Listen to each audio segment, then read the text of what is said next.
Welcome back after morning tea to a session sponsored by ANZ and Como Engineers. Open Along Strike and Depth is the title of Graham Fairbairn's presentation. Graham is a mining engineer with 30 years industry experience across a range of commodities. His career includes senior roles in a range of mining fields encompassing operations, project management, and planning. At ANZ, his primary responsibility is the technical due diligence of mining projects. Please make him welcome, Graham Fairbairn. Thanks, Jerry. As you mentioned, I'm a mining engineer by background, spending most of my career with mining companies. I now work at ANZ, where my primary role is the assessment of mining projects, where I review, on average, 50 to 60 projects of all commodities annually. And this presentation reflects a few of my observations. So do these taglines sound familiar? While they could be true for a lot of projects, these were actually taken from ASX announcements of companies that have since got into receivership or have actually run into significant challenges with their projects. So over the years, I've looked at many projects, and I do get a little bit frustrated sometimes with the language used in some of the announcements, the same mistakes we see getting repeated, and potentially misleading of investors. And I think the following quote, which I have amended slightly, is quite appropriate. When you look at projects through rose-coloured glasses, all the red flags just look like flags. Now, ANZ is very active in the resources space, and as part of this, we need to look at all the key risks, as there are some projects that may not meet the necessary standards for project financing. So what do you look at when assessing mining projects? Well, this for me could be a 3 to 5 day presentation, but I'll try and highlight some of the key observations in the time allotted. But what do you look at? Well, this will differ depending on what lens you're looking at, whether you're a lender, investor, speculator, explorer, or developer. And that's because your risk appetite and objectives will be different. You may want payback as soon as possible, you value the upside, you want a long, stable operation, or a quick return. However, the fundamentals for a project are generally the same regardless, and we need to be able to see through the technical verbiage and any potential smoke and mirrors. But in order to know what to look for, it's important to understand how and why projects have struggled and even failed in the past. So I'll run through a list of areas identified over the years, and these are potentially worth considering for if you have your own projects to look at during your process of development. It's not all of them, but it's some of the recurring themes. Most are pretty self-explanatory and some are quite apparent. Fast tracking, for example, going from a scoping study to a feasibility study, potentially missing information can result in suboptimal results. Schedules need to be properly benchmarked with similar projects' actual timelines and any learnings from them incorporated. Resources and reserves. It's certainly worth pausing briefly here because I could spend a day or two on this topic alone. But resources and reserves, as we all know, are the key foundation of all projects. And there are 3 key inputs for their calculation, which is the commodity price, metallurgical recovery, and costs, which determine the cut-off grade used for the calculation. However, the cut-off grade is generally a poorly understood concept.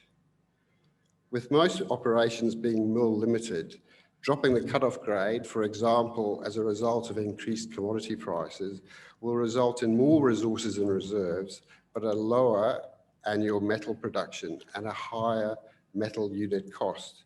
But this is not always understood by executives. Another thing to remember is JORC is a principle-based code, not a rules-based code. So one geologist's inferred resource could be another's indicated, and vice versa.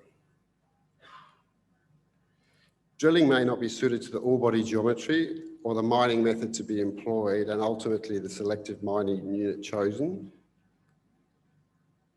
If cash flows are sensitive, the project may not be able to accommodate prolonged periods of low production, so understanding variability is really important.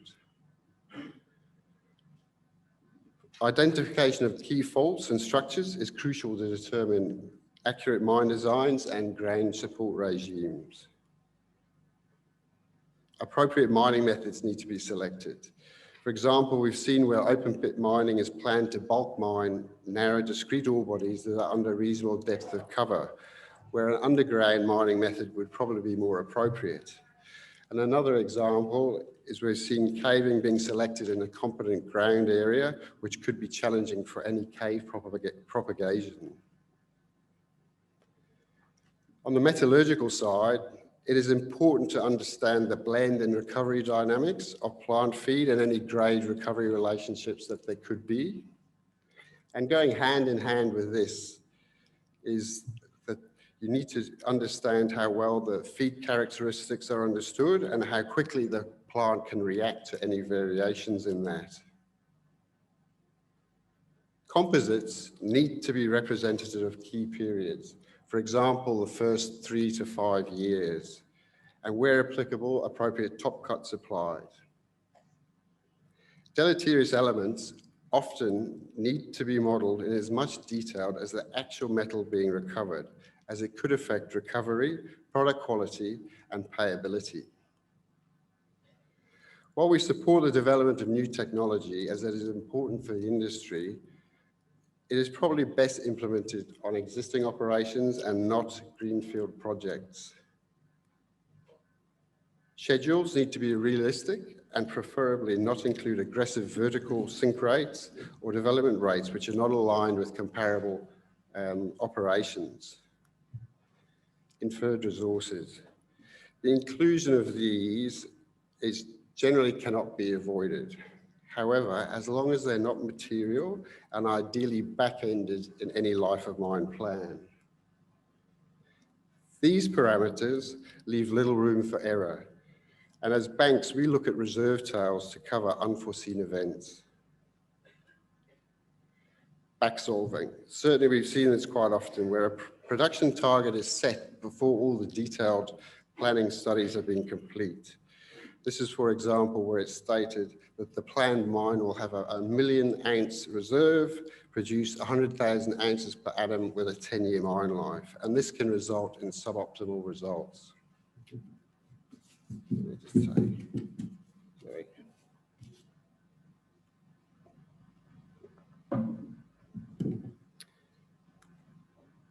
Contractors. The contractors chosen need to have the relevant experience. For example, you don't want a construction contractor who specialises in coal preparation plants building a complex flotation plant.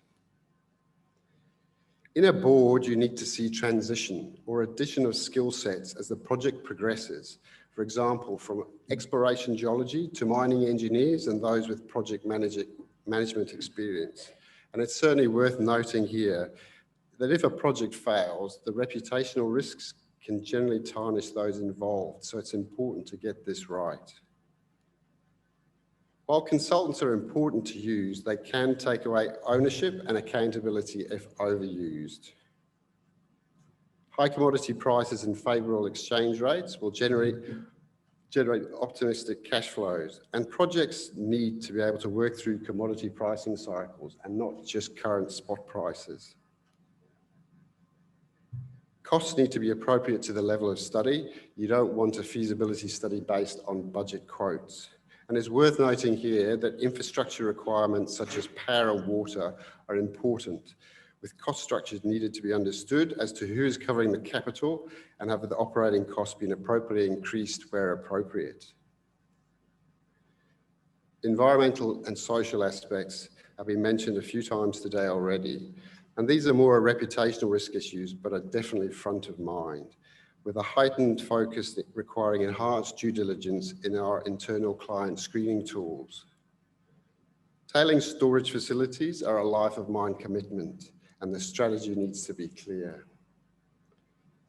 Recent events has highlighted heritage risks, and all human rights issues need to be understood, such as modern slavery aspects and any potential resettlement. A climate change risk assessment should have been considered, highlighting what the project's potential physical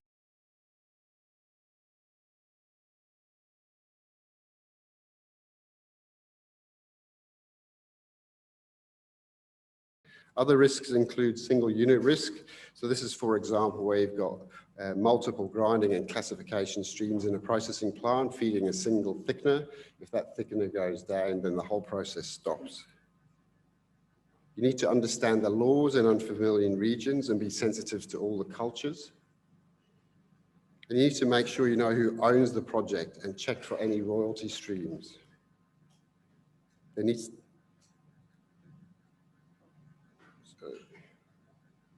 There we go. There needs to be a clear understanding of what that the product will sell, and ideally offtake agreements are reasonably well advanced. And lastly, the old adage of leading, not bleeding edge. So as I mentioned before, there are a lot of issues to be looked at, and a lot of them seem pretty obvious, but it does highlight that there is many aspects that warrant further investigation for a project. I would like to highlight that I believe that most of the shortcomings just previously discussed are actually a symptom of one thing, and that's fast tracking and not diligently following the study stages. For me, these stages need to be followed as they have a defined purpose. For example, a scoping study really just confirms that there is a project and it is worth proceeding with additional drilling, metallurgical test work, and technical studies. And the pre-feasibility study for me is a critical stage where all the options are explored before prioritizing the one or two options to take forward to a feasibility study stage. And it's worth noting that while there may be similarities, each ore body is unique, and the optimal extraction parameters need to be determined to unlock the best outcome by investigating all the multiple options. And you need to let the ore body tell you what that is. You don't want to see mining rates forced on an ore body resulting in unrealistic development and sink rates. And you need to balance production rates with infrastructure requirements and potential capital limitations. And again, beware of back solving. It is also worth noting here that there's no minimum standard of engineering that goes into each study, with different interpretations of what's required at each stage. However, there are good guidelines that can be used. So how can we help? Well, we can guide you through the project finance stages. We can tell you what's expected in a bankable feasibility study, help even with the development of an ITE scope of works, walk you through the project finance metrics that are normally used, and discuss what joint venture and offtake agreements might be appropriate. But why bank debt? Well, it's worth pursuing, as bank debt funding costs could be 1/3 to half of equity and could materially improve a project's NPV, IRR, and payback periods. For me, it's a positive signal to the market when a project is supported by banks due to the high levels of due diligence that are generally undertaken. And within ANZ, we have considerable resources sector experience and technical knowledge, which allows us to work through any challenging periods. And the more we know about the project, the better we could help with any potential life extensions or expansion opportunities. Thanks for listening. I hope it was of help.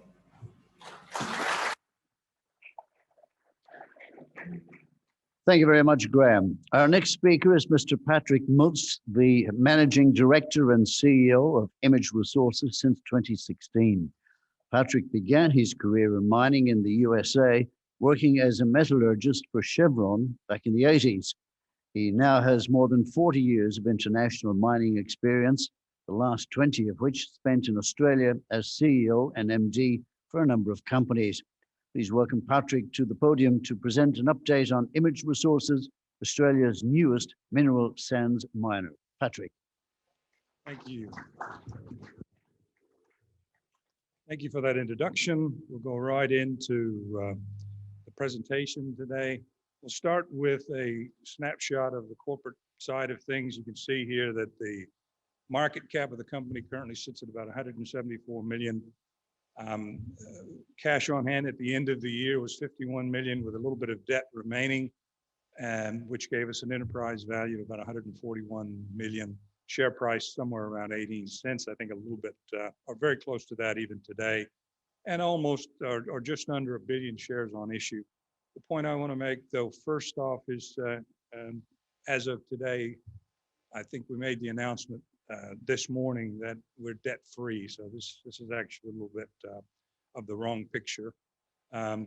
Lovely to have made an announcement this morning that says we paid the debt off early because of our good, strong cash position. And we'll talk about that a little bit as we go forward. Look, for those that do not know the company, I just want to make a couple of quick statements from an introductory standpoint to set the stage about who we are. We transitioned from an advanced explorer to production in 2018 by the development of one of our flagship project called Boonenaring, all mineral sands in Western Australia. It's one of the highest grade mineral sand deposits, zircon-rich deposits, perhaps in Australia, arguably one of the highest ones. It's one or the first of about 12 projects in our portfolio. And we've got 12, which is a fantastic thing. But as you can imagine, with that many projects, it means that most of them are relatively small. And that is the case. And we'll talk more about that in a second, of how we plan to manage such a portfolio. We just heard a presentation about how to qualify projects for bank financing, and that's a lovely path and an important one, as was pointed out, when you can afford the time and the money to get through all of the steps. Many projects, unfortunately, have to go it alone with limited information and indeed do fast tracking. This was the case here, and it is more risky. In this case, you can see some of the metrics. Construction was completed on time and on budget. Relatively short time to build it in a low-cost project, but was done on time. Commenced production in December of 2018. And importantly, then, what we built was demonstrated to be appropriate because we ramped up to full production in only the second month of operation. So it's to say it can be done in a different method, the longer, more certain method. And smaller companies sometimes do go this route. Happy to say so far we've proven that we can make that a success without failure. I did meant to put a few things here about the project as I was going through these. The first one being that the project's located very close to Perth, 80 kilometers north. That's a boon, no mining camp. People go to work in the morning and go back home at the end of the day. High grade indeed, almost 9% heavy mineral in the ground. But importantly, the heavy mineral is very zircon rich. Zircon is the value driver in a project like this. And in fact, it makes up about 80% of the total revenue of the company. This is a rarity with this kind of high zircon. The rest of our portfolio is not so well endowed with zircon. But this one also was a coarse grain deposit. And for the technocrats in the audience, a D50 of 180 micron is quite coarse. So when you do gravity separation, it has very good benefits, such as high recoveries. You look at the zircon recovery here at almost 98%. And that lends to high product value as far as a concentrate.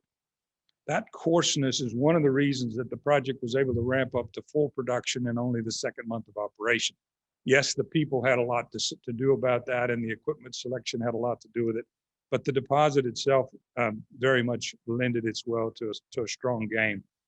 Beyond the start, we have now completed 2 full years of production. 2020 calendar year was our second full year, and it was a successful year. And I'll just give a quick recap and a few statistics to whet your appetite about that. 2019, we met our guidance, even though during the year we raised that guidance twice because we had some very good things coming out of the deposit. 2020 was a challenging year for everyone, and many of our colleagues, in fact, canceled their guidance in the second quarter because of the uncertainties posed by COVID effect on the global economy. Image stood its ground. We were tenacious to believe that we could still make our objectives of guidance in the original form that they were placed in early in the year, and I'm happy to say that we did do so. The annual report will be coming out soon, so we'll have more detail on that. But we ended the year at $51 million in cash. You saw some of this earlier. And we're now looking, and I'm saying looking to be debt-free. As I just announced, we are now debt-free, but we are looking at offering our inaugural dividend to shareholders, and the board will be taking up that consideration. Hopefully that'll be in this first half of 2021. Some quick statistics on 19 and 20 comparisons. You can see production improved about 10%, a little over 10% during that period. Revenue also increased from CY19 to CY20, and costs went up in total project terms, but on a unit basis, they were very much the same. And the overall revenue to cost ratio is about 2 to 1 both years. And some quick statistics. I don't want to bore anybody with these. In 2019, we had a fairly matched set of production and sales. A little up and a little down, but overall it matched. But in 2020, because of COVID, you can see we had a very one-sided match of production. We had, in fact, 2 quarters of record production, but in fact, some of the lowest sales because of the uncertainties. We sell our concentrate into China, and China was the hardest hit in the early days of COVID. But we had some confidence that things would rebound, and they did, and we had record sales in the 3rd quarter, and then we broke that record again in the 4th quarter with sales, so that we did meet our guidance overall for the year. Very positive step. This graphic is to show a few things. The top line is the production of HMC and thousands of tons of HMC produced. The gray bars in the middle are what we call the realized price per ton for our product, our heavy mineral concentrate product. As all of this is Australian dollars, and the blue bar at the top is the all-in sustaining cost. So what that means is that the margin between the realized price and the all-in is our margin. We had a very, very high margin in the first quarter of CY20, and a very high one in the second quarter. But in fact, it turns out those were artificially high because we had record production and low shipping costs for our product. That normalized in the 3rd quarter and the 4th quarter, in that we had lower production and higher sales costs. And with the record high sales cost in the 4th quarter, we had a lower margin again. But on average, the margin for 2020 and the margin for 19 were about the same, still quite strong.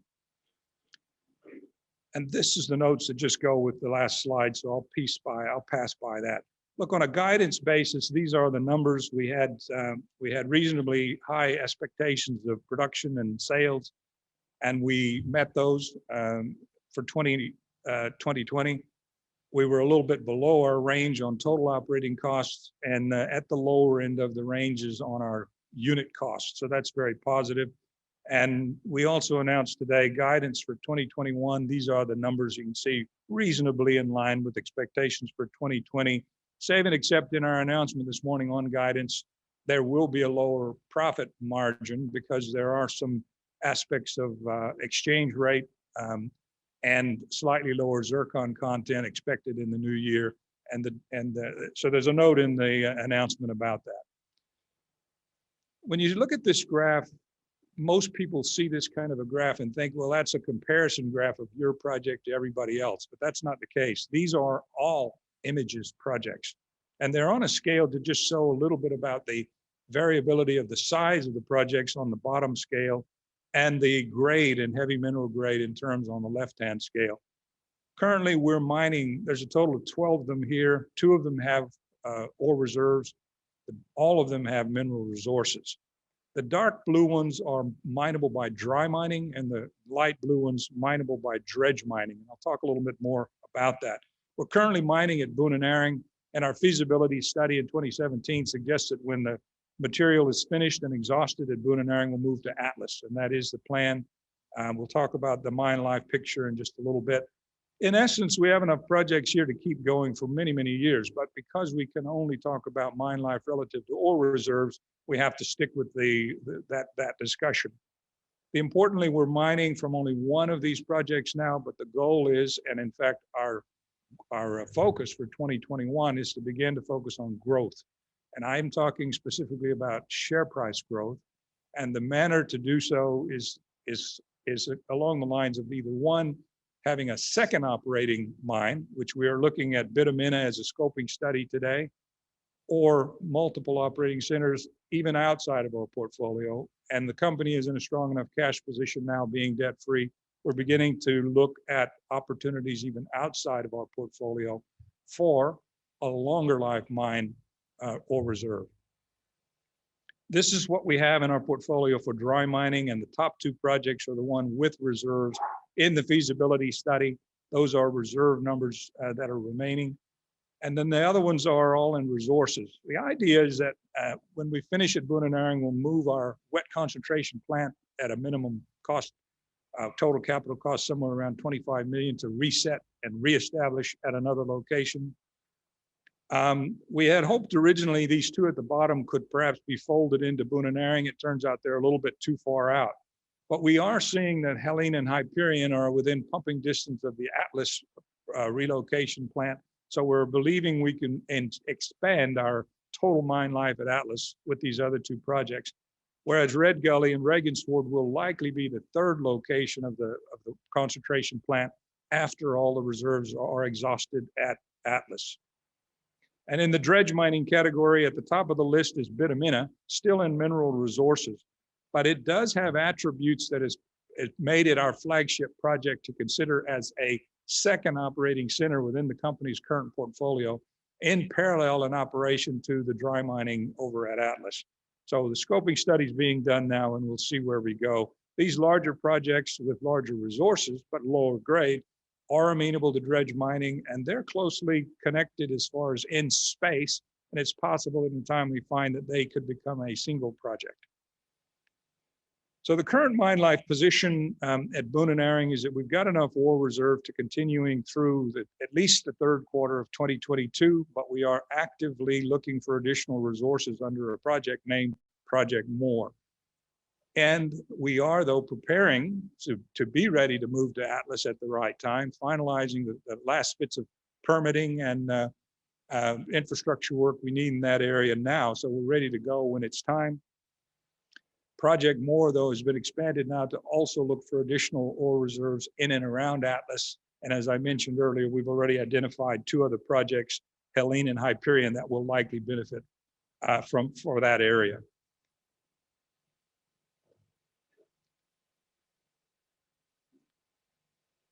I'm starting here to start talking about now where we're focusing for 2021 beyond what I've just said. And past performance, as we all know, is not a guarantor of future performance. Having said that, earned reputation might be a decent benefit. We hope we have earned the reputation of shareholders to say we can perform and do what we said we plan to do.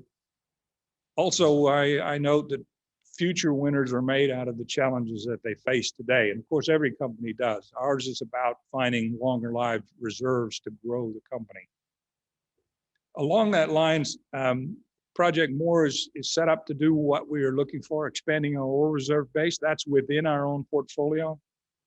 We do want to maintain that high level of profitability, but we are seeing that the zircon content in our ores going forward after Bunanaring is lower, and that is a profit driver. So we will have a challenge to keep that up.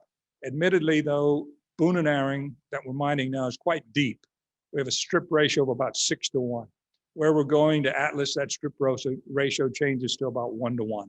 So even though it doesn't have the wealth of zircon in the heavy mineral, it still can be a very profitable project. There are then risks associated with relocating and, of course, finding a longer mine life. All of these are challenges. To meet those challenges, we are starting the scoping study at Bitamina to consider a second operating center in time. That may be a 3-year timeline from today, but we're also beginning to actively look at projects outside of our own portfolio. I'm broadcasting that because sometimes just letting people know that you're in the market for evaluating projects, opportunities comes to you.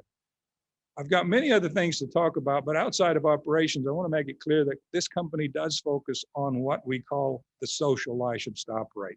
We do have good relations with our stakeholders, and we are paying attention to safety and environmental issues, and this will continue to be a focus. A few pictures here. I'll just go through, I'm out of time, but this is just showing a picture of the mine before we started in April of 2018. And I'll fast forward to show you that in 28 months, part of that mine's already been rehabilitated and revegetated, about 13 hectares. It's just how you take things seriously about your social license. The last point is that we have actually installed a solar farm on the property, not at our cost, but at the cost of a company called Sunrise Energy, and we've just agreed to take the power. We didn't need solar power. We have grid power, but we're demonstrating here, number one, our willingness to look at doing our part for the environment, but also to demonstrate that solar power, even in areas where grid power is available, is cost competitive. That's just a look at it. And this is a summary slide, but because I'm out of time, I will leave those to you to read. There is a presentation at a booklet at our desk, and it's online as well. Thank you very much. Thank you, Patrick. And the good news that Image is debt-free, so the drinks will be on Patrick later in the day. Matt Briggs has over 20 years experience in Australia and internationally in various aspects of exploration, mine geology, project management, and strategic leadership in the gold industry. He's been directly involved or managed teams that have discovered several multi-million ounce gold deposits.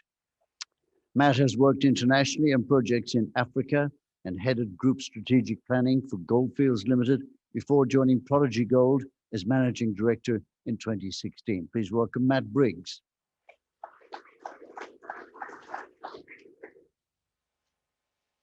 Thank you.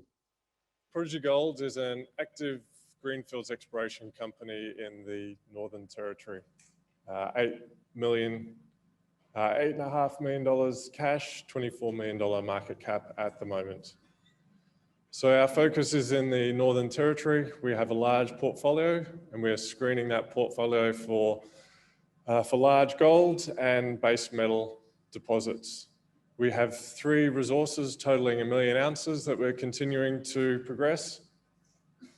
And to accelerate discovery and to bring technical depth to our team, we've executed some joint ventures with IGO and Newmont that brings in capacity for battery and base metals to be progressed within the portfolio as well.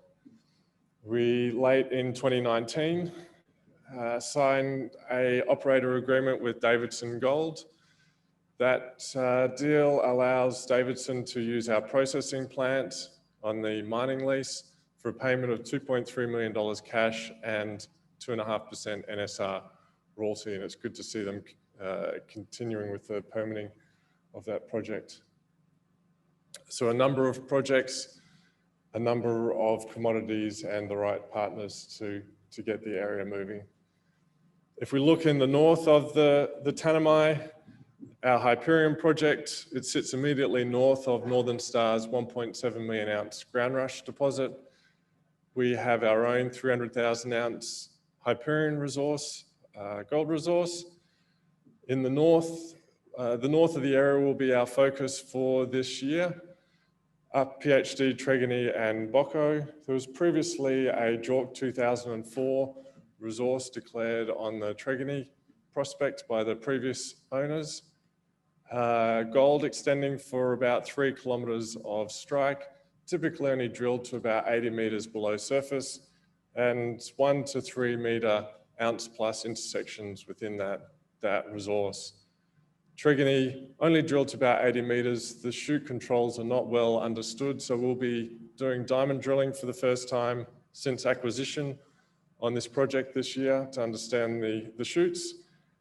The strike is open to the north at Bocco, where the structures go under shallow cover. So we'll be conducting air core drilling and then RC drilling where warranted on that target. PhD sitting a few kilometers out to the west. Our understanding of this target was greatly improved by the NT Geological Survey investing in high density and airborne magnetic data. We see a strong correlation between mag breaks and soil anomalism out here. Soil anomalism extends for originally 9 kilometres. We extended it up to another 2 kilometres at the north last year for a total of 11 kilometres. There's been only a handful of holes drilled into this target where it sticks out of the ground. In spite of this, one of the holes has 8 metres at 2.1 grams and it ended in mineralisation. So we know the structure is live. So this is the first time the northern end of the Hyperion's been permitted since the company acquired it, and we'll be up there completing air core and RC drilling and diamond drilling at the start of the field season. Coming back to the centre of the Tanami, sitting out to the west of Newmont's 14 million ounce Kali deposit, over $1 billion of capital well underway being invested into Kali. So out to the west, we have Maverick, large-scale geochem anomaly, barely bedrock drilled up in the north. Down to the south, Tabby, the right rocks, mafic-derived sediments, folded all the right ingredients, sitting under cover, have not had soil sampling because of the cover and never drilled. So some large-scale targets that we will be testing this year. One of our existing resources, Buccaneer. With the elevated sustained Australian dollar gold price, we're coming back and having another look at this resource to see if we can do better than the CIL option that was thought to be the likely path for this resource. So Buccaneer is 10 million tonnes, just under 2 grams for over 580,000 ounces. Previously, there's been metallurgical test work completed on it for heap leaching and CIL. Favourable looking heap leach results of 81% recovery of the gold in transitional and oxide. Some of the composites in oxide were up to 95% recovery. So we're having another look at this, conducting conceptual evaluations. One of the gaps is our understanding of the crushing costs of the deposit. So we will be completing some diamond drilling to improve the physical properties understanding for mining and the crushing of this project. We think that the heap leach scenario is a low capital, lower operating cost entry, which will improve the value of the project, the potential margin and return for it as well. Lower cutoffs should increase the tonnes available for processing and bring more of the volume of the intrusion that this deposit is hosted in.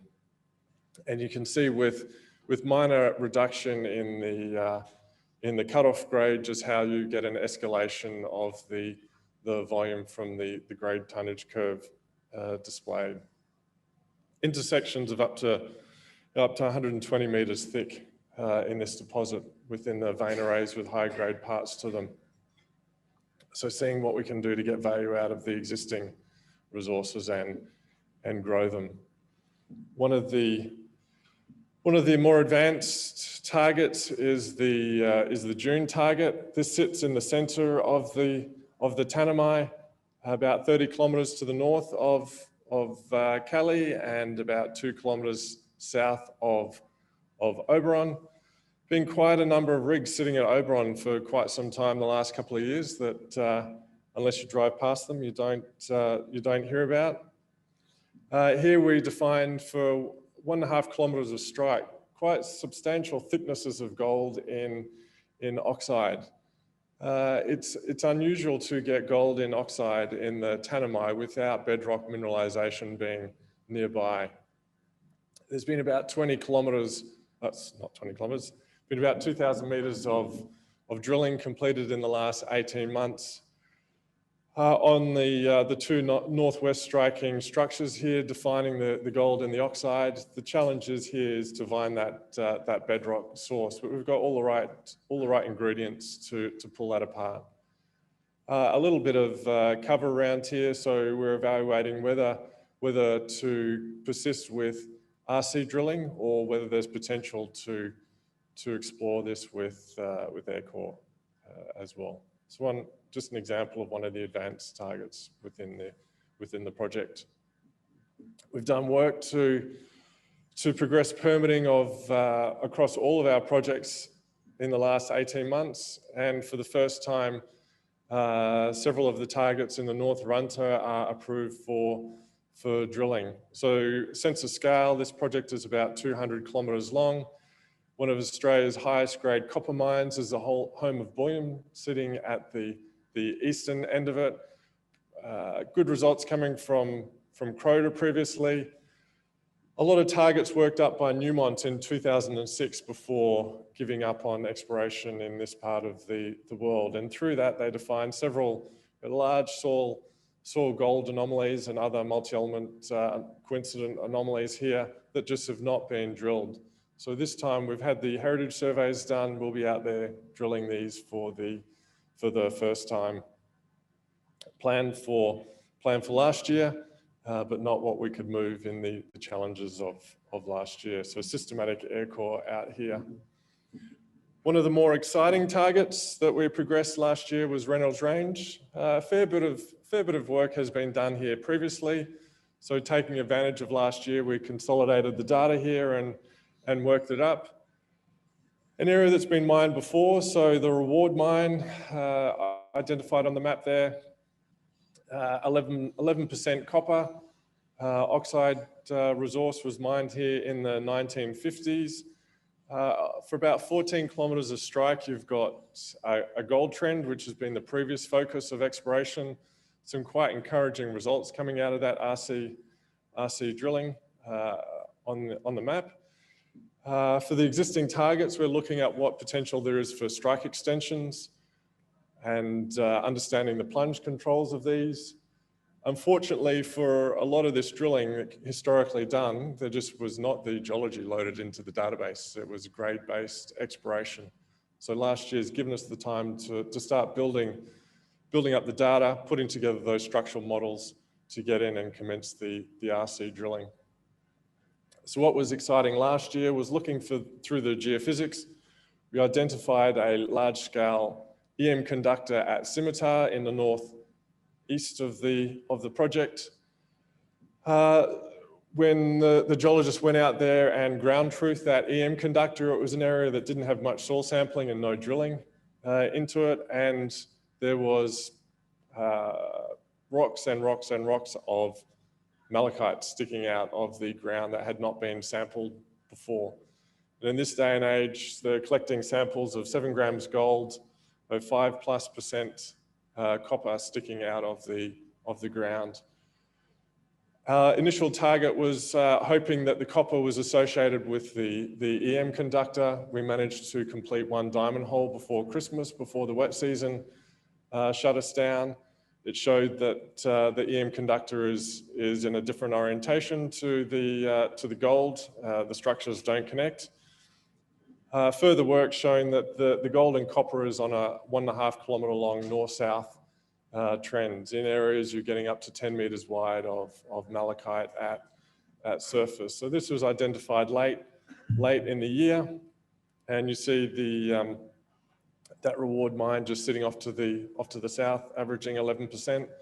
So we will come in here and do RAB and RC drilling into that target. And when you're starting the collar in green rocks, you've got to hope that something comes out of the holes along the 1.5 kilometres of length. So quite an exciting project, just getting out and looking at the ground. Quickly looking at the JV partners' work. IGO, great bunch of guys to work with there. Very thorough, systematic exploration, looking at the battery metals, the base metals, and increasingly gold targets being identified at Lake Mackay. 200 kilometre long project. Shortly, there'll be diamond drilling starting out there, drilling the base metal conductors at Freaka, Raw, and customizable. Freaka, a kilometre long, 1% plus copper project already. We were testing the limits of the RC drilling and couldn't get to the best part of the conductor, thus the diamond drilling. Raw and customizable, 2 of the strongest EM conductors identified in the survey. First time they're being drilled and with diamond drilling out there. More recently, in the west of the project, soil sampling has identified gold targets. RC identified late in 2019, 12 meters at 3.5. It just keeps growing as we do more soil sampling at the western end of it. And we drilled RC holes for IGO at Goldbug, and our scissor pair has identified a structure at Goldbug. Soil anomalism at the moment is about 700 meters long, and the first holes into that structure has got 16 meters at 1.15 grams as just one of the intersections in that hole. So that work will be recommencing in the coming weeks. The Newmont JV was set back last year with the being conservative about introducing COVID into the area. That said, Falcon Gravity was completed over the project. Results of the geochem sampling that had been done returned, and 3 projects defined. This year we will see the soil sampling being completed over the rest of the project area, refining it over the 3 targets defined, and then immediately in with diamond drilling into those targets. So that project's expected to commence in April again. That's a $12 million earn-in for Newmont to earn into that project.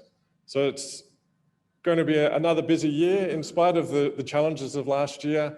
On a normal year, we'd do about 20 to 25,000 meters of drilling, RC, aircore, and diamond drilling. Last year, in spite of the challenges, we got 15,000 meters of drilling completed. And this year, again, we'll be aiming to do about 20,000 meters of our 100% owned exploration and add to that the joint venture partners. 15 targets planned for drilling on our 100% exploration, plenty of targets to be drilled by the joint venture partners, and 8 million cash in the bank to be able to execute that. Thank you.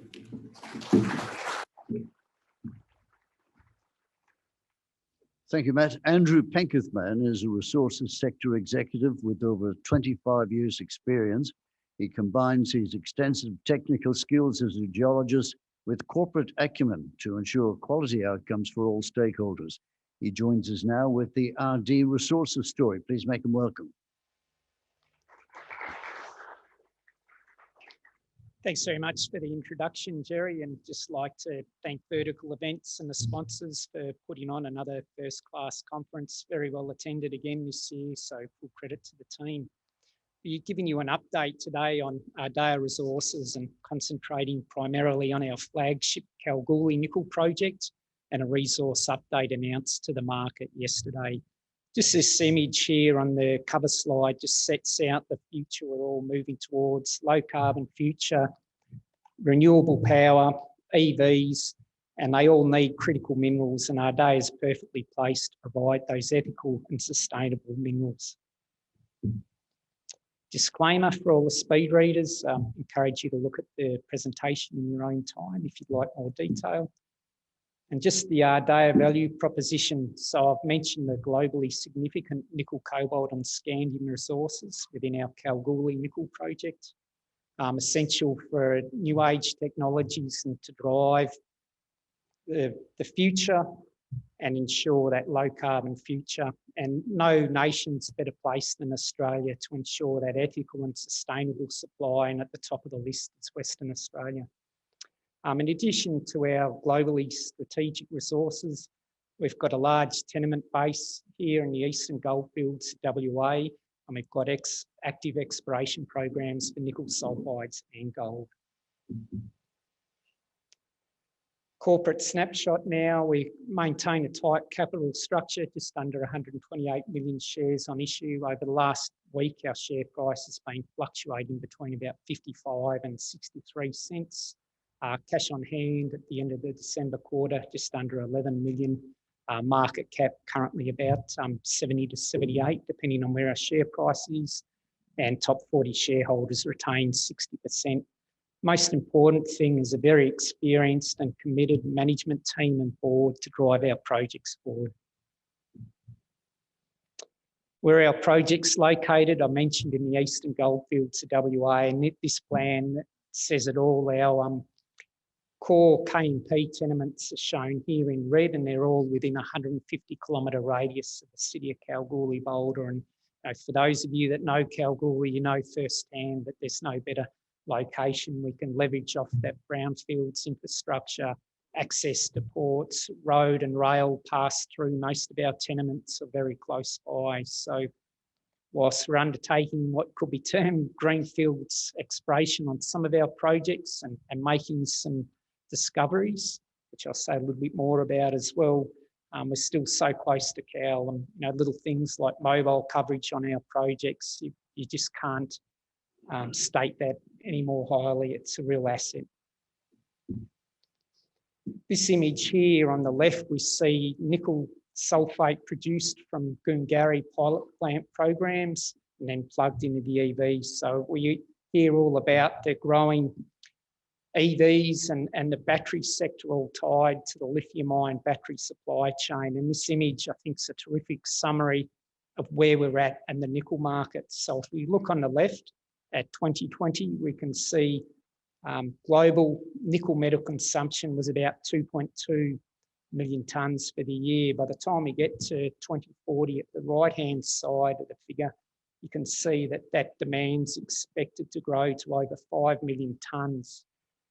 In the bottom of each figure, you can see the blue bars. Now, that's the battery sector tied to the lithium-ion battery supply chain. It currently comprises about 5% of total annual nickel consumption. That's expected to grow. It's going to be a huge wave of growth, and with Ardea's strategic projects, we're ready to ride that wave. So just look at the resources now as we come to the KMP. So this image on the left shows all our tenure and our core Kalgoorlie nickel project tenements. But the main takeaway here, in addition to the infrastructure, it's the 5.8 million tonnes that contain nickel within the KMP.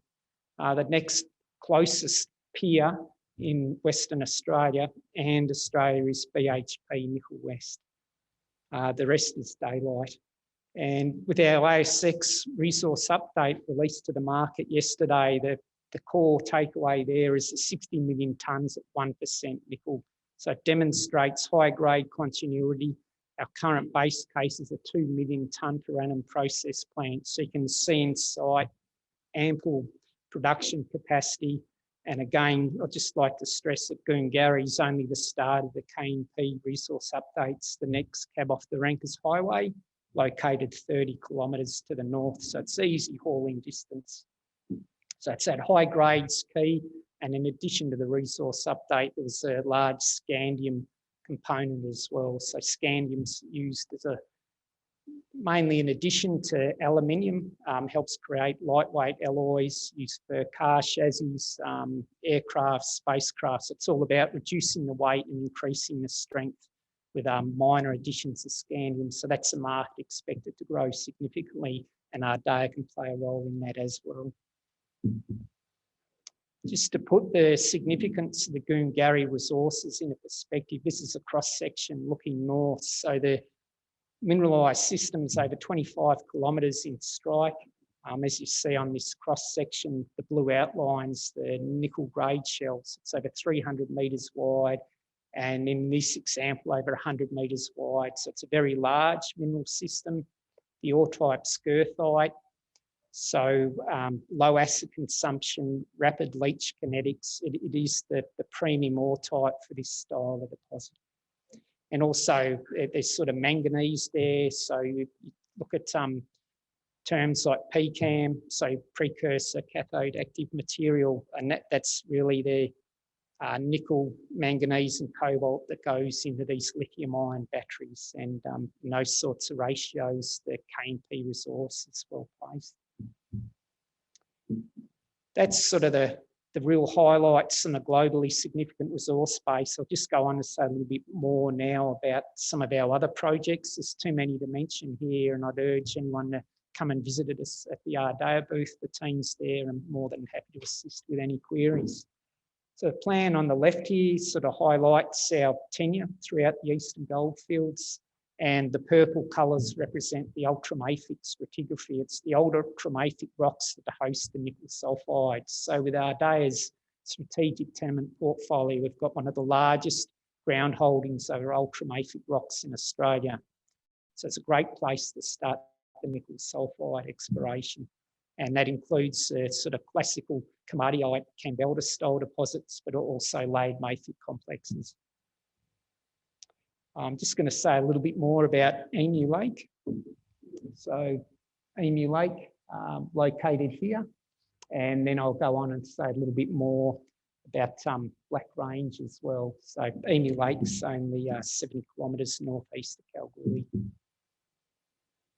So now we're looking at a long section through the Binti area. So there's outcropping gossans, high grade nickel sulfides defined from historical exploration, and also some downhole electromagnetic conductors. So if I superimpose on this long section the exploration model we're looking for, so we've got the existing Silver Swan mine and deposit 30 kilometres to our west, and you can see there's ample opportunity for that style of deposit to fit in the over 1 kilometre strike length at Binti. And now I'll sort of go on and say a little bit more about a drill hole we completed at the end of last year. We're still awaiting assay results, but the image on the left here, you can see we intersected nickel sulfides, pentlandite and chalcopyrite, a copper sulfide. We're obvious, we know there's going to be grade there, but it's only 65 centimetres wide. You know, we're after a much bigger system, but around the main target zone, there were 2 dolerite dikes, and it's our contention that those dikes have stoked out the nickel sulfide we were chasing.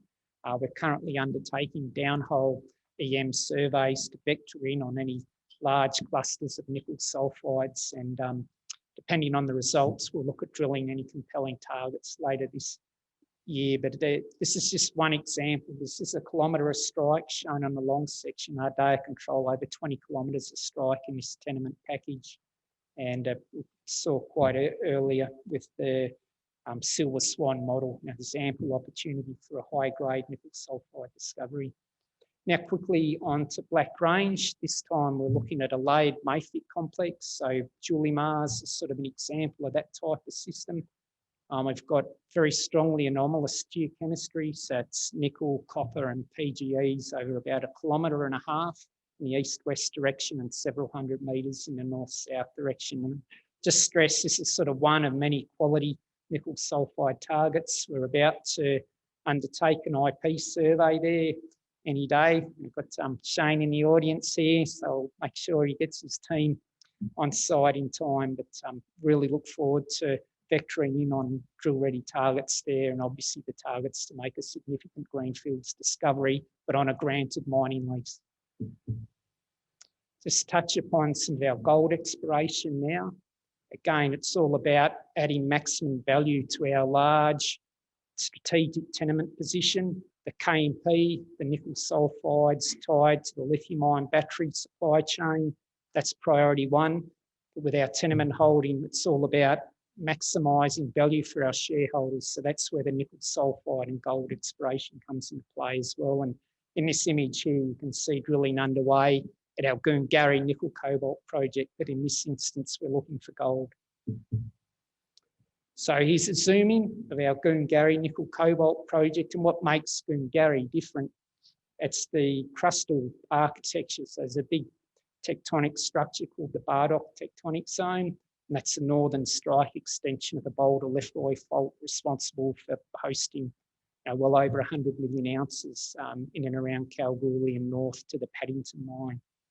Most of Ardea's tenure, we've got shallow surface cover, so it hides the prospective basement rocks. So the exploration team have been doing an outstanding job using geophysics, geochemistry and geology to unlock that exploration potential. We're working in partnership with the respected organisations like the CSIRO to unlock the full potential of our projects, and sort of proof of concept that we've got an emerging gold camp is 2 discoveries announced to the GSWA in the December quarter of last year. And I guess in terms of the size of the structure, we're surrounded by processing plants, so there's opportunities to monetize it by toll treatment in due course, or if we get the critical scale, we could even consider a standalone development. A lot more work required, Jim. So one of the most recent discoveries was Lily Albany, under sort of 20 to 40 metres of lake sediments. We just finished a round of RC drilling there earlier this week and can't wait to get the assay results, and they'll be reported in due course. But like the rest of the industry, there's a bit of a delay in assay turnaround times, but I think it's a positive for the industry. It's just so good to see so much activity and buoyancy in the market. The other discovery is Zeus, very high grade discovery hole there, 10 metres at 13 grams per tonne from only 42 metres down hole. Again, it's open in every direction. The system's at least 1 kilometre long based on our interpreter mags, and at Ledley Albany, the system extends throughout our tenement package for over 2 kilometres. Big Four was the original proof of concept there that we did have gold at the Bardock tectonic zones that cropped out at surface, but everything else has been undercover with over 100 targets yet to be explored. There's a lot more value to be added. So just in closing, we've spoken about the global significance of Ardea's KMP and how that's tied to the rapidly growing lithium-ion battery supply chain. 100% offtakes available. Resource updates demonstrated the high-grade core with continuity. We've got the maiden scandium resource and other critical minerals are very much able to play a role in that low-carbon future. Our large strategic landholding, highly prospective for nickel sulfides and gold. As I mentioned, 2 emerging gold discoveries, and I look forward to being able to give you updates on additional nickel sulfide and gold discoveries as well. So work underway, 2 rigs currently drilling, and most importantly, out of our West Kalgoorlie operations office, the team's highly motivated and ready to go. So once again, come and visit the Ardea booth. There's so much to go through. I can't do it in 15 minutes alone, but thanks very much for your attention and enjoy the rest of the conference. Ardedan MD and CEO Rob Longley has over 25 years' experience in mining and exploration and has held senior management roles within Australia and Central Africa. He has extensive experience in global resources across gold, nickel, cobalt, lithium, and the iron ore sectors. Rob has an impressive track record of successfully managing and executing exploration programs in difficult and remote locations. In doing so, he's been delivering progressive results in mineral resources to add shareholder value and underpin the development of mineral projects. Please welcome Rob Longley. Thanks, Jerry, and thanks for listening to the Ardedan story about the Pickle Lake Gold Project. I've just flicked through the first couple of slides there because there's a lot to get through, but what I wanted to sort of get out of this presentation is the excitement that we have as a team and people that are starting to understand what we're doing at Pickle Lake. We're in some really good territory. So Stewie was talking about same old from last year. We're fortunate enough to have grown from a share price of about 0.2 cents when we were here last year to up around 2 cents. So we've got a good business model for people that are trading with us. We've got a good cash position and we're moving forward. We've got a good board. Pauline's here today. Neil will be in tomorrow, and we just put on board Tara Robson. As well as that, we've got a really good senior geologist with us at the booth today, and we've got 3 or 4 people based full-time in Thunder Bay on the ground. So we've been able to keep exploration going even because of COVID. We've actually sent one guy out from Perth who's basically relocated to Thunder Bay because we've got that critical mass working now. This map you see everywhere, there's Australians all over North America, so there's nothing unusual about that. We're in Ontario where there's greenstone belts, very similar to what we have in Australia, so great exploration ground and miners and explorers all moving into the space. Specifically, that's where we're located in northwest Ontario. Our base is out of Thunder Bay, which is on the edge of Lake Superior. As well as the gold package, we also have 3 hard rock lithium spodumene hosted pegmatite deposits, and I'll talk about those towards the back end of this project. They have an inherent value, which we've held on to for some time, which is now coming back into the storyline, I guess. But it's really about the Pickle Lake Gold Project, which is really breeding a lot of excitement on what we're doing out there from an exploration point of view. And the orange blob, as we call it, running across there is our entire land package at Pickle Lake. It's 870 square kilometres, so a package of significance, and it's all interconnected. In between us, there are 4 old underground mines which have produced 3 million ounces. So we're in gold territory, high-grade gold territory. We've got some JORC resources and some historical resources in our package, around 200,000 ounces at 4 or 5 grams. And we're currently drilling at one of 22 prospects and deposits that we've identified so far in the Pickle Lake gold package. Around us, obviously, Evolution and next door at Red Lake producing and exploring. They've realised the potential of the area for exploration. This is an underexplored region as compared to what we're doing in Western Australia. And if you want to know why we're in Canada, there's other people in the booths around the conference today that can tell you why they're there as well, including Orteco at the Pickle Crow mine and Evolution themselves, of course. So we've got a fantastic district scale package that we're working our way through. What we've tried to do is to break up the actual package into different working hubs. And at the moment, I'm just going to talk through 3 prospects that we're working.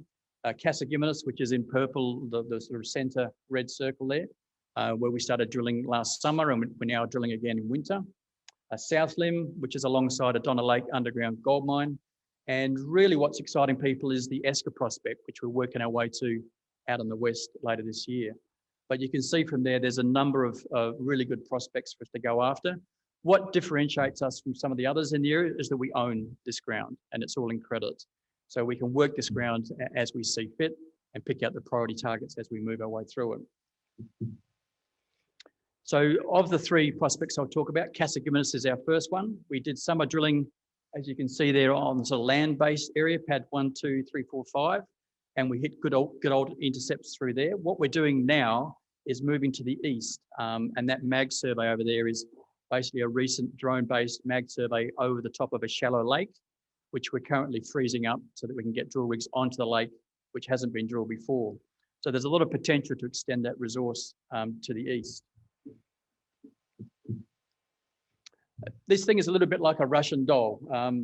That last slide shows one part of Cassagimminus in itself. What I'm trying to explain there is that even on Cassagimminus itself, which is one of 22 different prospects, we've got 4 other targets in that same region which haven't been touched. There's an intersection there of 4 meters at 21 grams that we're going to try and get some holes under as well this winter, as well as the actual drilling on the lake.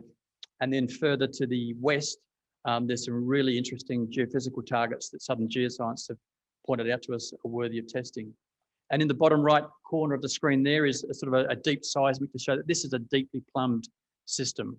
And most of the mines in this area and Red Lake have these sort of crustal skull faults coming up from deep and plumbing the whole system. So it's really underexplored and we're just working our way into it, right? We just started drilling last September, I think we started. So this is really early days, and to be able to change our share price from 0.2, 0.3 cents to 2 cents is an indication that some people believe we're in the right place and that eventually one of these holes will snag that monster that we're all looking for. That gives you a bit of a picture about what's going on site at the moment, basically using all sorts of devices on top of a freezing lake to keep the snow off of it so that it freezes thicker, and using irrigation pumps to pump more water onto the lake to thicken it up to the correct thickness to put payload of drill rigs and trucks onto it. And we're at that stage now. Minus 30, minus 40 degrees helps a lot when you're trying to freeze a lake. So that was Cassagimminus. Our second prospect, which we're drilling at the moment, is called South Limb. And that is within basically a stone's throw of the Donna Lake gold mine, where a junior is finding good intersections in an old abandoned underground mine. You can see on the right-hand side there, 3 banded iron or iron formation lenses coming out from that mine. And we're starting to hit some really interesting looking pyrrhotite in that middle vein.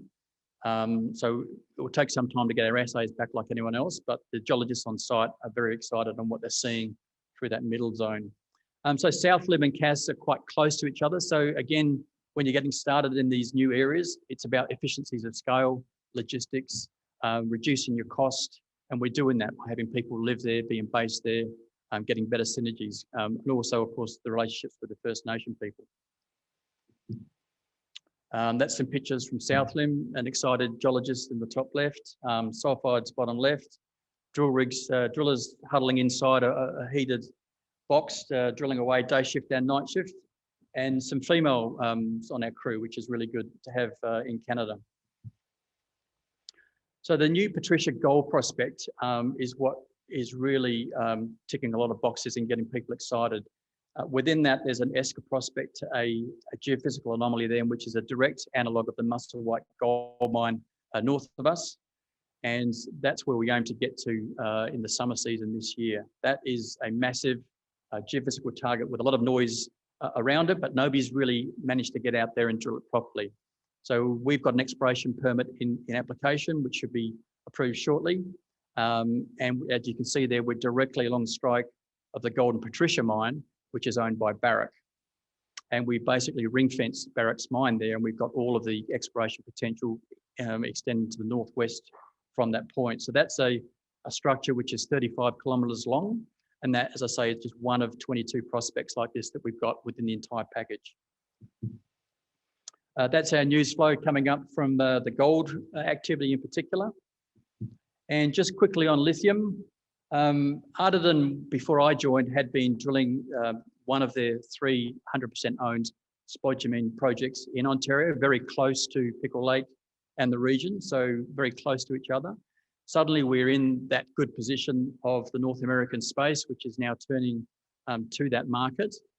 Those assets don't cost us anything to hold, and the board and our stakeholders are looking at ways to value add to those projects. But they are decent resources with a lot of exploration potential in them in the right position. That shows the three of them, Seymour Lake, Root Lake and Weezer Lake, all within road access from Thunder Bay. And Seymour Lake in particular is on the Trans-Canadian Railway line, which runs east to west and connects several lithium projects in development.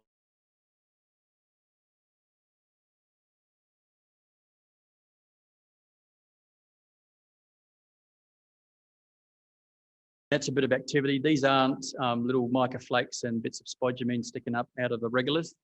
They are bold, proud, massive pegmatites which outcrop at surface. They're a little bit hidden at the moment with snow, but we've done quite a bit of bulk sampling work at our Lake Seymour project, and the met test from that, if you talk to some metallurgists in the room that have done that work, is very, very good. It's a high-grade deposit. There you go. I've probably saved a bit of time for you, but do come to us at the booth. We're alongside another great Canadian explorer, and it's not often I have the pleasure of actually warming up the stage for my good friend Ian Murray. He can extend more about why he's in Canada and why there's opportunities there for gold explorers.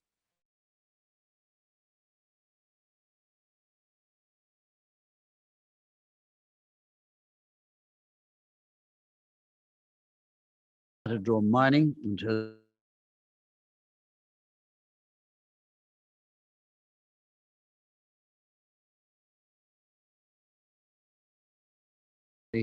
through to the discovery and development of the multi-million ounce Gruyere gold project. That project produces around 300,000 ounces of gold per annum and turned Gold Road into a company worth in excess of $1 billion. Ian was attracted back into an executive role with Matador halfway through last year, as he believes Matador's Cape Ray gold project had a number of similarities to Gold Road prior to its major discovery. With more, please welcome Ian Murray. Thank you, Jerry. It actually, Newfoundland itself is full of Irishmen, because prior to joining Canada as a country after World War II, it was populated with Irish. Bit of trivia. So moving on, okay. So Newfoundland's on the east coast of Canada. Rob, in his presentation, showed you the map of Canada, showed you where it is.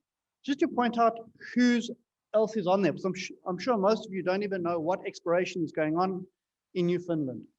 So Newfound gold, market cap of $500 million, zero resources, but getting cracking intercepts, 19 meters at 92 grams per ton, doing greenfields exploration on the island. You've then got Marathon Gold with 4 million ounce deposit in final study phases, moving into project development in the next 12 to 18 months. Their project is on the Cape Ray Shear, which is where our tenements are as well. 50 kilometers south of their deposit, our tenements start and extend for over 120 kilometers. Within that, we've got 837,000 ounces of resource, but only within a 7.5 kilometer radius.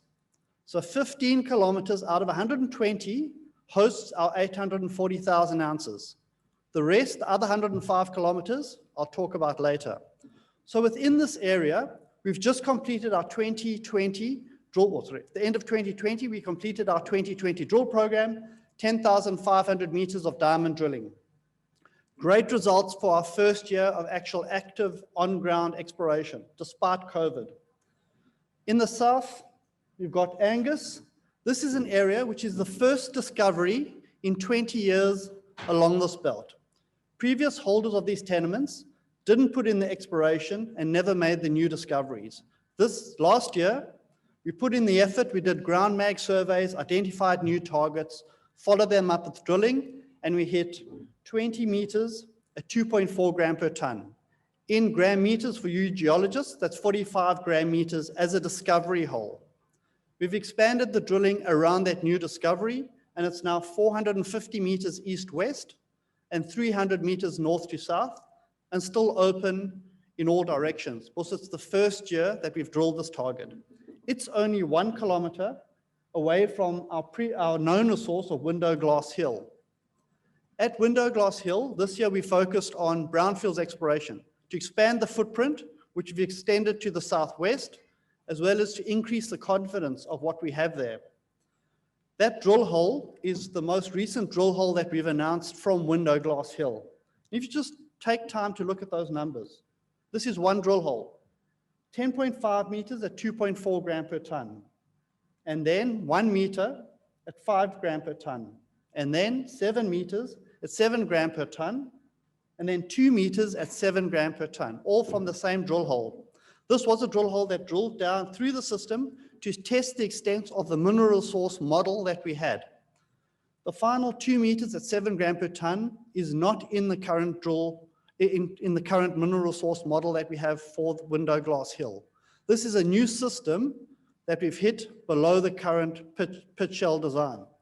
Those other 3 intercepts are wider and higher grade than what we've got in the current resource model. So we've completed the drilling at Window Glass Hill, and we will be assessing what the impact of that is on our current resource model. Further to the north of this small area that we've tested this year is Isle of Mort. And again, look at those assays that we've got. 18 meters at 11 gram per ton, close to 200 gram meters.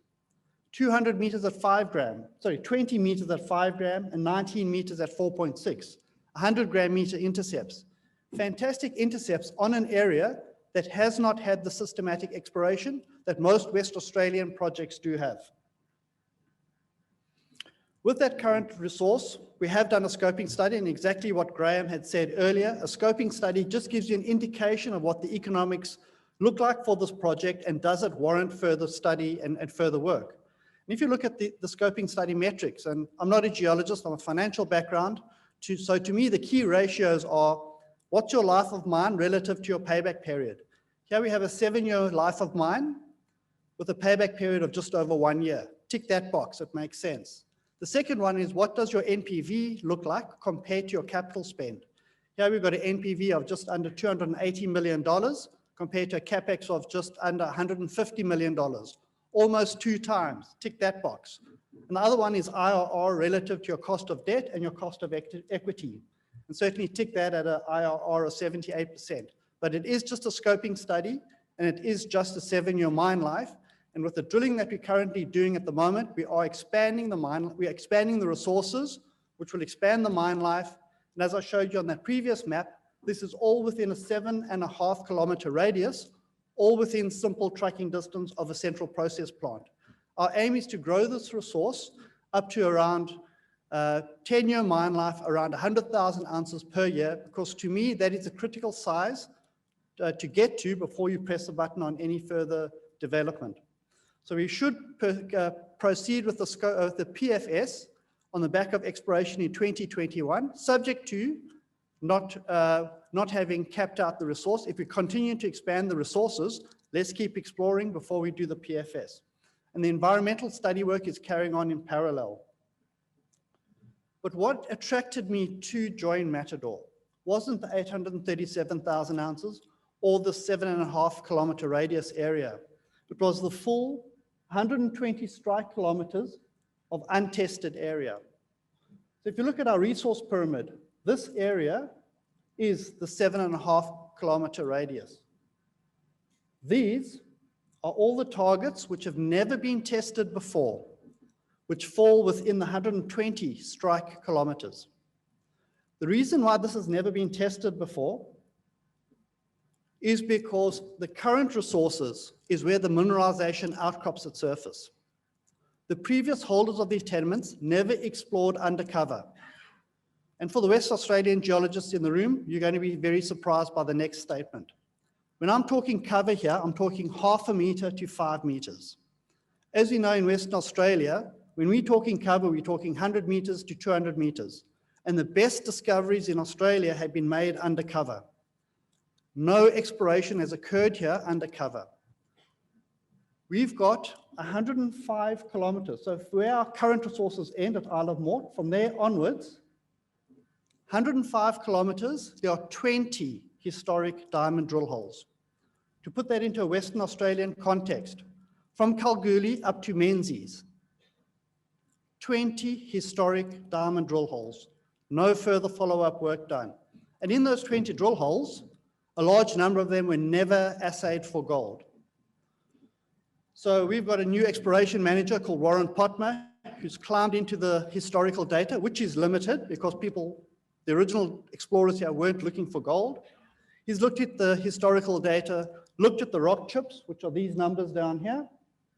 He's looked at the aeromag, which was based on 200 meter spaced lines, and he's come up with 33 new targets which have never been tested.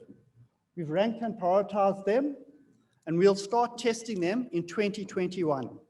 We're going to fly aeromag at around 30 meter spaced lines on the belt to kick the program off. We'll follow that up with auger drilling to drill through this shallow transported material, get top of fresh samples and send away for multi-element assays. We'll then follow that up with diamond drilling. And the proof of concept is the discovery that we made at Angus in 2020. First discovery in 20 years, but that was within the 7.5 kilometer radius.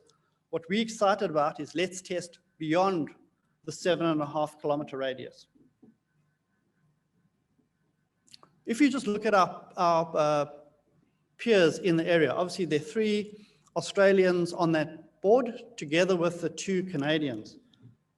Marathon, 4 million ounce deposit, fantastic, already at post PFS, now doing their final feasibility study, and they should be in development in the next 12 to 18 months, but sitting at a significant market cap of $634 million. Newfound Gold, which only listed in August, market cap of $460 million, but 0 resources. Doing greenfields exploration, however, when they do a step out, they step out 10 meters. Yeah, 10 meters. When we do a step out, we're stepping out kilometers. So we are doing true Australian-driven greenfields exploration in this highly prospective area. When you look at the value per resource, EV per resource, we're sitting at $64 an ounce compared to our peers. Very undervalued, but to me, the real upside is what we can deliver through the drill bit across this untested 105 kilometer strike length. So in conclusion, we're sitting on cash, $8 million at the end of December. We were the first Australian company to do a full charity flow-through raising last year, which allowed us to raise capital at a 45% premium to market. The Canadian model works very, very well. As a company, we raise money at a premium, but that money has to get spent on exploration in the region that we operate. So the drilling companies benefit, the geologists benefit, and the charities that we raise the money through all benefit. I wish the Australian federal government would take a good look at this model. So we've got the cash, we've got the programs lined up for 2021. We're in a first world jurisdiction, which is low risk. Access to infrastructure is right there. The project that we've got already, the scoping study showed that the payback is good, the economics are good. But for the real upside is the rest of this belt and the exploration upside across this belt, doing structured, systematic exploration, which we all know Australian geologists do very well.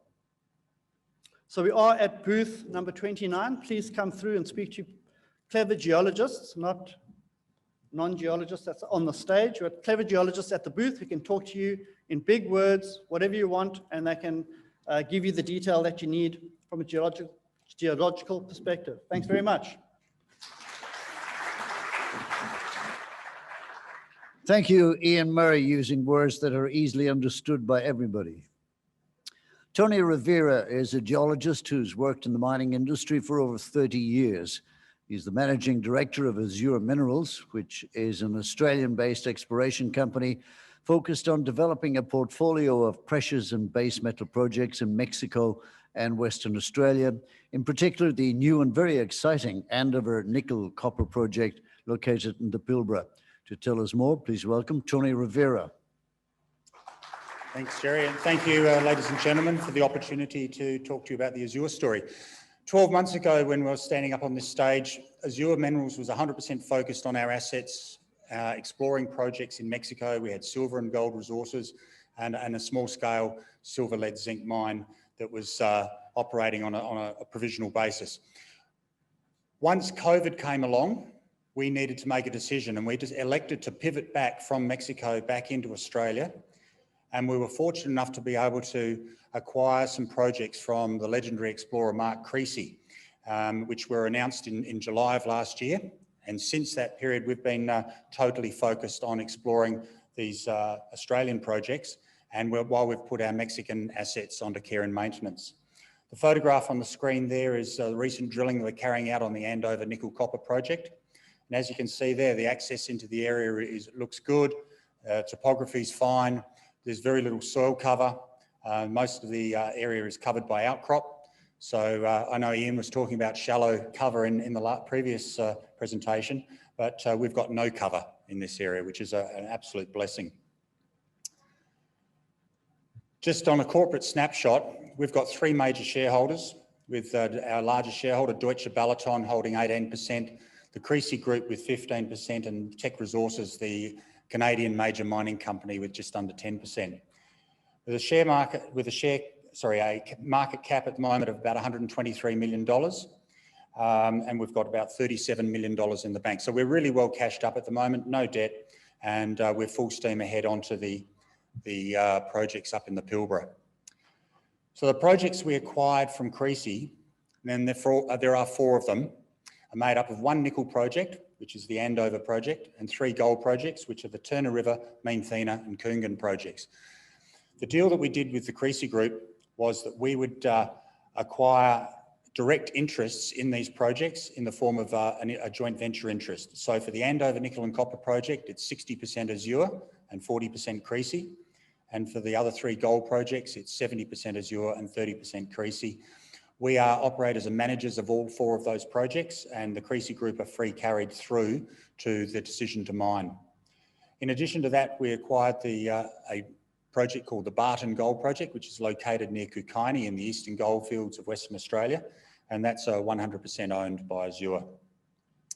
But the focus for us at the moment is what's going on in the Pilbara. And this is an absolute classic area to explore in. You know, if we talk about tier one mining and exploration jurisdictions in the world, it doesn't come any better than operating in the Pilbara. The Andover project is located in the Western Pilbara, just to the south of the town of Roebourne. It's about 70 square kilometres, and we've made two good nickel and copper sulphide discoveries on the property. Turner River is 450 square kilometres, two exploration licence applications, which are located just to the south of Port Hedland and immediately north of De Grey's Malina Gold Project and their recent and very impressive Hemi gold discovery. And the Coongan and Meanthena are two grassroots exploration gold projects located in the Eastern Pilbara, which at the moment we're just doing a minor amount of work on, where our focus is very much on Andover. So Andover is in a very privileged position. This 70 square kilometre project is located just south of Roebourne by about 3 or 4 kilometres. So it's a two-hour flight from Perth to Karratha. It's a half-hour drive along the Northwest Highway to get onto site. So from a logistics point of view, from an access point of view, it doesn't get any better than that. So there's scheme water, there's power, there's cell phone coverage throughout the tenement area as well. Everything you could possibly want for an exploration and mining project is locally available within probably half an hour's drive of the project. The project itself, Andover, has been owned and looked after by the Creasy Group since the mid-2000s. And in 2008, he carried out a VTM survey, an airborne EM survey that covered most of the current project area, and you can see that up there at the moment. What's in red and the white sections, that's the area of greatest conductivity, electrical conductivity, indicating the potential for buried sulfide mineralisation. Also cross-cutting the area, just to add an extra challenge, is the water pipeline that runs from the Harding Dam up to Roebourne, and a power line that runs from west to east across there. So that just adds to the challenge because they are also obviously electrically conductive bodies. But as you can see, there's a lot of the red and white anomalism that's outside of those two pieces of infrastructure, and those are the areas where we have focused. So in 2020, having gained access to the project in August of that last year, we commenced our fixed loop surface electromagnetic surveying, and we've identified 10 targets on the property which indicate or suggest or are modelled as bedrock hosted sulfide accumulations, which represent as EM conductors. And you can see those there outlined in either orange or red squares, with the red being the high priority targets and the orange being a second order priority. The two areas where we've really focused our attention on are the conductors known as VC7 and VC23 in the south and southwestern part of the property. Both of these projects were areas where the Creasy Group carried out a small amount of RC drilling in 2018, and they intersected a small amount of nickel and copper sulfide mineralisation in both locations. So with the coincidence of having strong electromagnetic conductors, plus the drill intercepts that the Creasy Group had managed, plus some outcropping nickel and copper rich gossans, they were the two areas that we really focused straight in on, and it's where we've been carrying out our work. But in addition to that, there's numerous other electromagnetic conductors throughout the project, and all of them are just waiting there to be drilled. They've never been drill tested. So there's a lot of opportunity on the property for finding or bedrock hosted sulfide mineralisation and potentially nickel and copper rich mineralisation. Now the VC7 conductor, located in the southwest corner of the project area, is an area where we went straight in there and we implemented a surface fixed loop electromagnetic survey using 4 large 600 metre by 600 metre loops, which are shown there in purple. And they identified a very strong and consistent electromagnetic conductor that extends from east to west for over 1,000 metres, in effect about 1,050 metres. And on the very right-hand side, the very most eastern part of that, that's where the Creasy Group carried out 2 RC drill holes, both of which hit minor amounts of nickel and copper sulfide mineralisation, very shallow to surface, very close to surface. So that's where we started our drilling. We started on the eastern end, and then we extended it out further to the west. To date, we've completed 10 holes for 4,200 metres of diamond drilling, and every one of those holes has intersected nickel and copper sulfide mineralisation. One of the holes has drilled over the top of the electromagnetic conductor and only intersected minor mineralisation, but the other 9 all went through the modelled locations of the EM conductors, and all 9 of those hit significant quantities of massive, semi-massive and other styles of nickel and copper sulfide mineralisation. So to date, we've tested the eastern 200 metre strike length of that VC7 conductor. There's at least another 800 metres further to the west for us to test. And we are expanding our drilling out along strike to the west as we go. And the drilling is continuing. And at this stage, we consider this to be, we've identified the body. We have a great understanding of the shape and the potential size of the body. So the diamond drilling we're doing now is with the intention of being able to produce a mineral resource at the completion of the drilling program. And importantly, where we have drilled into electromagnetic conductors, we have hit nickel and copper sulfide mineralisation. It is actually a 100% hit rate. Drill a conductor, hit nickel and copper sulfides. When you look at the cross section, and I just dropped back one, the cross section here is shown from north to south through there. We're looking at 4 holes that we've completed to date, 4 holes numbers 4, 5, 6 and 15. All 4 of those holes have hit good quality nickel and copper sulfide mineralisation, varying between massive, semi-massive, matrix and heavily disseminated. And they all return very good intersections of nickel and copper grades. And there's excellent continuity of that mineralisation from top to bottom. So we're looking from the upper part, which would be in about this area, through to where we can, at the bottom, we're looking at about a 200 metres down dip extent of that sulfide mineralisation. And we know it extends further to at depth, and we know it extends a bit further up because we've done downhole electromagnetic surveys, and they quite clearly show that that conductor body does continue up dip above hole 5 and down dip below hole 15. So at this stage, very much open at depth, and the depth potential there is untapped at this stage. And there's a final hole there which is in planning at the moment and should be completed within the next couple of weeks. So we'll be continuing to drill test both down dip and along strike to get to the stage where we'll be able to publish a mineral resource.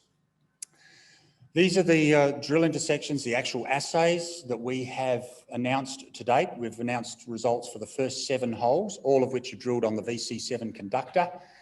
The overall mineralised intercept is on the left-hand column there. So we have an envelope of mineralisation that varies between about 10 to 20 metres wide, sometimes a little bit less, sometimes a lot more, of mineralisation containing all sorts of massive, semi-massive style of nickel copper sulfides, but also some wall rock in places as well. The grade is varying between the sort of 1 to nearly 2% range of nickel and around about 0.2 to 0.5% copper in that overall mineralised envelope. And on the right-hand side, the column there shows within each of those mineralised envelopes, we are getting a zone of high-grade, massive and semi-massive nickel copper sulfides. And the intercept width of those is going to be between about 4 and 8 metres wide, and the grade is going to be between 2 and 3% nickel and around about 0.4 to 0.8% copper. So there's certainly very good grades and good widths of the mineralisation, particularly on this section, on that depth section as well. Then this is a couple of photographs of the mineralisation. On the left-hand side, we've got hole number 6, where that particular piece of core returned as massive sulfides. It returned 3.7% nickel and 0.2% copper. And that's fairly typical of what you see in the massive nickel sulfides. The middle photograph from AND4, it's around about 2.6% nickel as well. Once again, you can see there's a little bit more wall rock in it, so the grade's a little bit lower. And then on the right-hand side, hole 3, a bit over 4% nickel in there. And interestingly enough, that's a higher grade nickel because the actual tenor of the mineralisation is high. So there's more pentlandite, or the nickel sulfide style of mineralisation, in there amongst the other minerals. So really good looking material. And it's very obvious when you see it as it comes out of the drill hole. The next target we started drilling was VC23. And this is one where the Creasy Group put 2 RC holes into it in 2018. One hole out here hit 2 metres of 2% nickel, and another hole here was drilled at the wrong angle and didn't test the main target that it was supposed to be going for. So this is a brand new, or not brand new, a different target from the one we talked about earlier, VC7. So VC23 is about 3 kilometres away. We've went in there on the back of the initial discovery by the Creasy Group. We've been doing a lot more drilling. We've drilled 8 reconnaissance diamond drill holes into the area at the moment, and we've announced visual results on 7 of those, and all 7 have hit good looking nickel and copper sulfide mineralisation. And in addition to that, we're finding new zones which were unidentified previously. So in effect, this particular area could be classified as a new discovery. The mineralisation is very flat lying. It's very shallow. All these holes are 100, maybe 120 metres deep, and the mineralisation comes to within 4 metres of surface. The drilling on that one has just been put to one side at the moment, and we're just following up with some more geophysics to identify further targets, and then the rigs will be mobilised back into there. But in addition to that, we've got the regional exploration program in the rest of the Andover project. There's multiple targets up there. We've done fixed loop surveying, which has confirmed that the anomalies are hosted within the bedrock. They're not due to salt water or overburden or black shales or different sorts of sulphides. It actually is sulphide mineralisation bedrock hosted.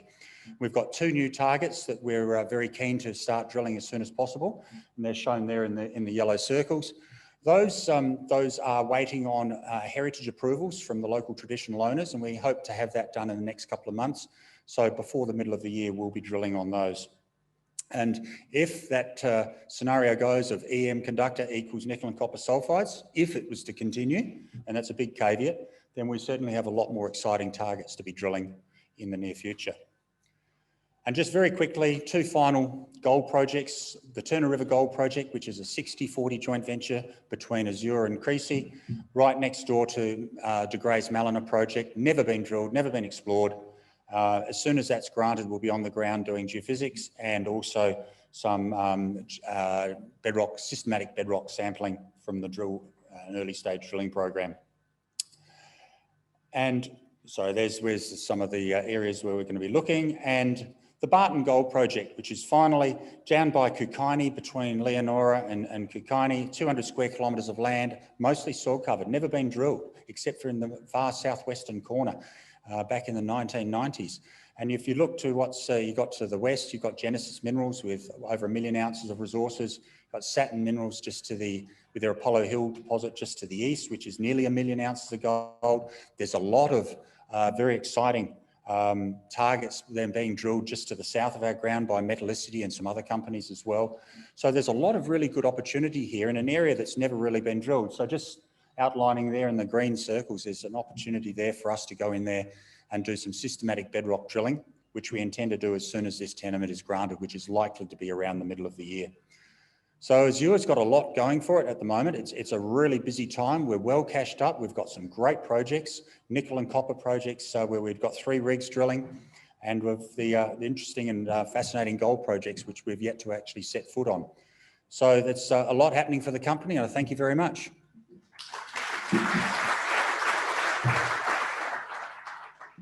Thank you, Tony. Lunch is next, and we are back at 1:45.